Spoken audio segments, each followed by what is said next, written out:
বাংলাদেশের লাল সবুজের পতাকা লাল বৃত্তের মধ্যে বিল্লালকে দেখা যাচ্ছে। বিল্লালের কিছু ফ্যান ফলোয়াররা এরকম ভাবে পতাকার মধ্যে তার একটি ছবি লাগিয়ে বিল্লালকে উপহার দিতে আসে সেই পতাকাটি, আর এইটি বাংলাদেশের সাধারণ জনগণ কোনোভাবে মেনে নিতে পারে নাই। এত বড় স্পর্ধা সাহস, তোর বিবেক বলতে কোনো কিছু নাই। এছাড়াও বিল্লালের লেখা একটি বই হৃদয় ভাঙার গর্জনকে বাথরুমের মধ্যে ফেলে সেটার উপরে আবার মানুষ মল ত্যাগ করছে। একটি লেচু গাছের পাতাকে 1000 টাকায় বিক্রি করছে বিল্লাল। আজ থেকে গাছের এই যে লিচু গাছের পাতা 1000 টাকা করে আমি 100 টাকায় কিনতে চাই।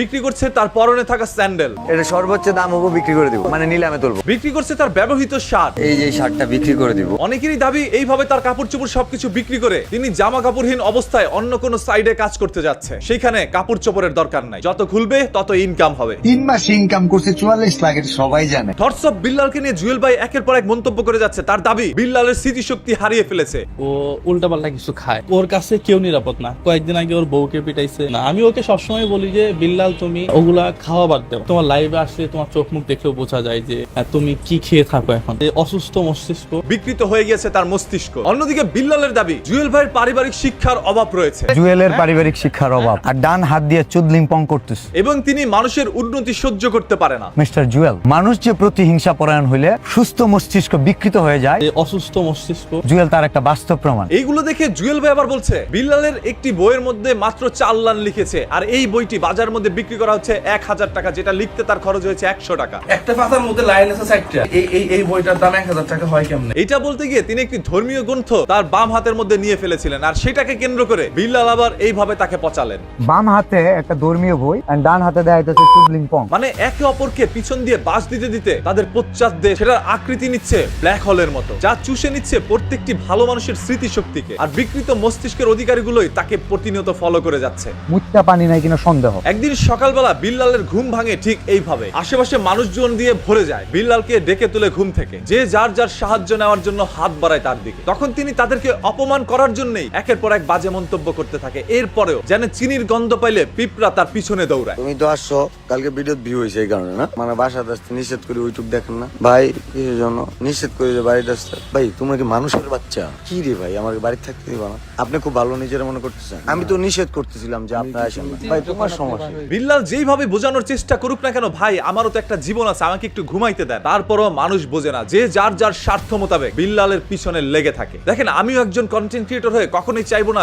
বিল্লালের পতন হোক। বিল্লাল ভালো কাজ করছে, আরো ভালো কাজ করুক। তিনি একটি বই লিখেছে, যে বইটির বাজার মূল্য দেওয়া হয়েছে 1000 টাকা। এটা এমন কোনো বেশি মূল্য দেওয়া হয়নি, সেটা লিখতে তার 1 টাকা খরচ হোক, তবে ভালোবাসার মানুষগুলোই তার কাছ থেকে 1000 টাকা দিয়ে কিনে নিয়ে যাচ্ছে, আর তারাই কিনছে যারা কন্টেন্ট বানাইতে আগ্রহী। এই বইটি শুধুমাত্র তিনি কন্টেন্ট ক্রিয়েটরদের জন্যই লিখেছেন, এবং তারাই তার কাছ থেকে কেনার জন্য আসছে। সো শুধুমাত্র একটি বইকে কেন্দ্র করে একজন মানুষের ব্যক্তিত্ব নিয়ে আমরা কথা বলতে পারি না। মানে বাসাতে আসতে নিষেধ করে ইউটিউব দেখেন না ভাই, কিসের জন্য? ভাই এত কিছু বলার পরও তার পিছন থেকে কে লোকগুলো সরছে? সরে নাই। এরা নিজের স্বার্থ হাসিল করা পর্যন্ত তার পিছনে দৌড়ে বেড়াবে। আজ যদি বিল্লালকে নিয়ে ভিডিও বানাইলে ভিউ না আসে, কাল বিল্লালের বই কেউ 100 টাকা দিয়েও কিনবে না। আজ বিল্লাল যদি বলে আমি 3 মাসে 44 লাখ টাকা কামাই না, এটা মিথ্যা কথা, আগামীকাল কেউ আর তাকে অনুপ্রেরণার আরেক নাম থটস অফ বিল্লাল বলবে না। 3 মাসে ইনকাম করছে 44 লাখ, এটা সবাই জানে। এই টাকা দেখেই সবাই বিল্লালের কাছে গেছে, আর তার যোগ্যতা আছে বিদায় একটা লেচু পাতা তিনি 1000 টাকা বিক্রি করতে পারছে। যারা কিনছে তাদের যোগ্যতা নাই বলে তার কাছ থেকে 1000 টাকা দিয়ে লেচু পাতা কিনছে। অন্যের বিচি কিনে সেটা সোশ্যাল মিডিয়ায় দেখিয়ে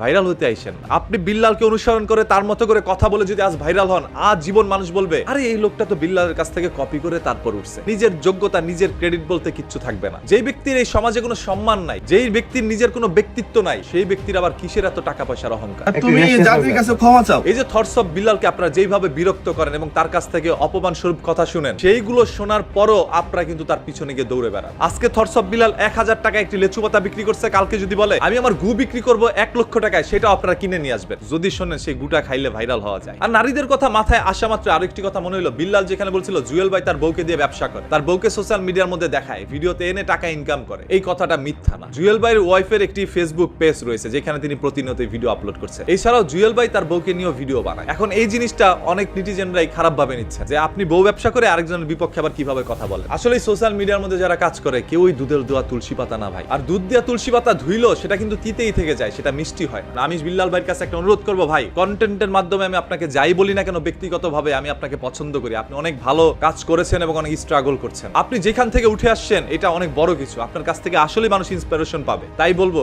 নিজেকে আরেকটু কন্ট্রোল করুন, নিজে একটু আড়াল হয়ে যান, যাতে করে এই সকল মানুষগুলো আপনার দেখা না পায়, আপনি শুধুমাত্র সোশ্যাল মিডিয়ায় কাজ করে যান। ভাইজান, আপনার কাছ থেকে জনগণ ভালো কিছু শিখতে চায়। চুদলিং কম করে দিলাম, থ্যাংক ইউ। গুটি খাওয়া বাদ দিতে হবে ভাইয়া।